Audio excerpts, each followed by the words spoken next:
എന്റെ പേര് ശാലിനി. ഞാനൊരു യൂണിറ്റ് നടത്തുന്നുണ്ട്. ക്ലേ ഹെറിറ്റേജ് എന്നാണ് അതിന്റെ പേര്.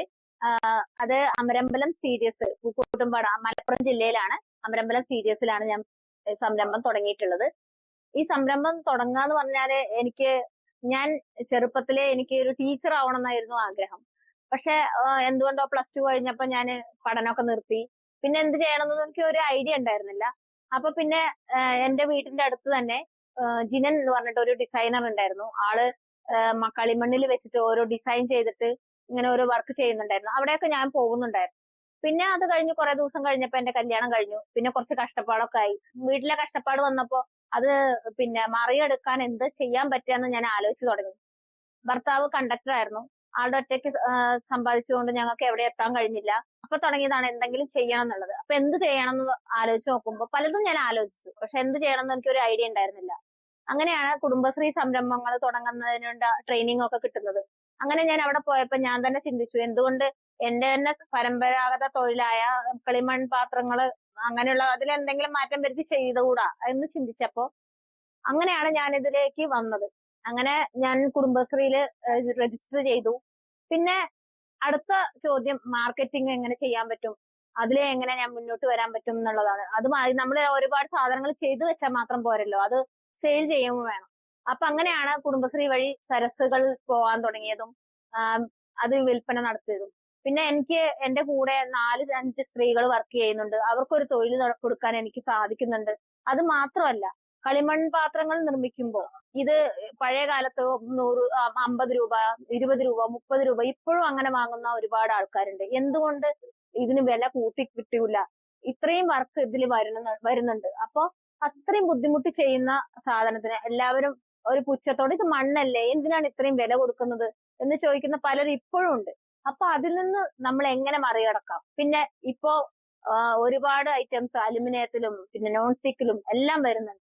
അതിനോടൊക്കെ കടപിടിച്ച് നിൽക്കണമെങ്കിൽ അതുപോലെ തന്നെ അല്ലെങ്കിൽ അതിനേക്കാളും ഭംഗിയിലും ഇതിലൊക്കെ ഡിസൈനിൽ മാറ്റം വരുത്തിയും അങ്ങനെയൊക്കെ ചെയ്തു വന്നാലേ നമുക്ക് ഇതിൽ പിടിച്ചു നിൽക്കാൻ പറ്റുള്ളൂ എന്ന് മനസ്സിലാക്കി ഒരുപാട് മാറ്റങ്ങൾ വരുത്തി കൊണ്ടുവന്ന് അങ്ങനെയാണ് ഞാൻ സെയിൽ ചെയ്യുന്നത്. പിന്നെ അത് മാത്രമല്ല, കുക്കിംഗ് പ്രോഡക്റ്റ് മാത്രമല്ല, ഡെക്കറേറ്റീവ് ആയിട്ടുള്ള ഐറ്റംസുകൾ ഞാൻ ചെയ്യുന്നുണ്ട്. 2 ഇഞ്ച് മുതൽ 4 അടി വരെയുള്ള സാധനം എന്ന് പറഞ്ഞാൽ ഡെക്കറേറ്റീവ് ആയിട്ടുള്ള വലിയ വലിയ പോട്ട്സ് ഞാൻ ചെയ്യുന്നുണ്ട്. ഒരുപാട് ഐറ്റംസ്, സോപ്പ് ട്രേ ആയാലും പിന്നെ ജ്വല്ലറീസ് ആയാലും പിന്നെ ഒരുപാട് ഐറ്റംസ് ഞാൻ ഇതിലൂടെ മാറ്റങ്ങൾ കൊണ്ടുവരാൻ എനിക്ക് സാധിച്ചു.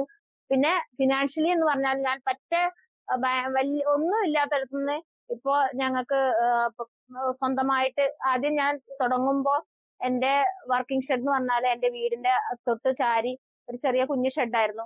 പിന്നെ ഞങ്ങളുടെ വർക്ക് കൂടുതലായി വന്നപ്പോ അത് പോരാ, ഞങ്ങൾക്ക് കൂടുതൽ ആൾക്കാർക്ക് ഇരുന്ന് പണിയെടുക്കാനുള്ള സ്ഥലം വേണം. അങ്ങനെ ആയപ്പോ പിന്നെ ഗവൺമെന്റിൽ നിന്ന് ഒരു സപ്പോർട്ട് എന്ന് പറഞ്ഞാൽ ഒരു തൊഴിലുറപ്പ് പദ്ധതി പ്രകാരം എനിക്കൊരു ഷെഡ് എടുത്തു തന്നിട്ടുണ്ട്.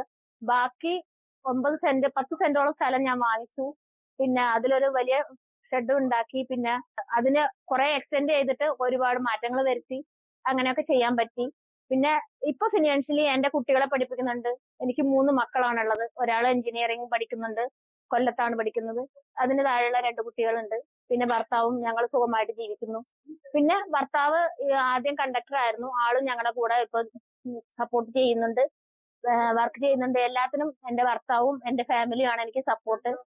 എസ്പെഷ്യലി CDS ചെയർപേഴ്സൺ ആയ മായ ശശികുമാർ, എന്റെ ഭർത്താവ്, എന്റെ അനിയത്തി, അങ്ങനെ എന്റെ എല്ലാ ഫാമിലീസും എന്നെ നല്ല സപ്പോർട്ട് ചെയ്യുന്നുണ്ട്. എന്റെ പഞ്ചായത്ത് സപ്പോർട്ട് ചെയ്യുന്നുണ്ട്, എന്റെ MEC സപ്പോർട്ട് ചെയ്യുന്നുണ്ട്. എല്ലാവരും സപ്പോർട്ട് കൂടെ നല്ല രീതിയിൽ എനിക്ക് ഇപ്പോഴും നടത്തിക്കൊണ്ടുപോകാൻ കഴിയുന്നുണ്ട്. എന്റെ ഒരു കാര്യം എന്ന് വെച്ചാൽ ഞാൻ സാമ്പത്തികമായിട്ടും നല്ല രീതിയിൽ ഒരു സ്ഥലത്ത് പോയാലും അതിന് ഒരു 10 രൂപ കിട്ടിയാൽ അതിന് ഒരു 5 രൂപയെങ്കിലും ഞാൻ സേവിങ്സിനായിട്ട് മാറ്റിവെച്ച് ബാക്കിയുള്ള കാര്യങ്ങളും എന്റെ പിന്നെ സംരംഭത്തിന്റെ കാര്യങ്ങൾക്കും വേണ്ടി ചെലവഴിച്ചാലും ഇത്തിരി പൈസ ഞാൻ എപ്പോഴും അത് മാറ്റിവെച്ചിട്ട് ഞാൻ ബാക്കിയുള്ള കാര്യങ്ങൾ ചെയ്യാറുണ്ട്. കാരണം നമ്മൾ ഈ സാമ്പത്തിക അച്ചടക്കം ഇല്ലെങ്കിൽ ഏത് സമയത്തും നമ്മൾ വീണു പോകാം. അപ്പൊ നമുക്ക് ഈ സാമ്പത്തികമായിട്ടുള്ള ഈ സപ്പോർട്ട് നമുക്ക് എപ്പോഴും ഉണ്ടാവുമ്പോൾ അത് ഒരിക്കലും വീണു പോകാൻ സാധ്യതയില്ല. അപ്പൊ എപ്പോഴും എല്ലാവരും ആര് സംരംഭം തുടങ്ങിയാലും ഏത് സ്ത്രീ തുടങ്ങിയാലും ഈ ഒരു അച്ചടക്കം എപ്പോഴും കൊണ്ട് നടക്കണം എന്നാണ് ഞാൻ പറയുന്നത്. ട്രസ്റ്റ് ബേ എന്ന കമ്പനിയുടെ എംപയർ ഹെർന പദ്ധതിയിൽ അംഗമാവാൻ എനിക്കും അവസരം കിട്ടിയതിൽ വളരെ നന്ദിയുണ്ട്.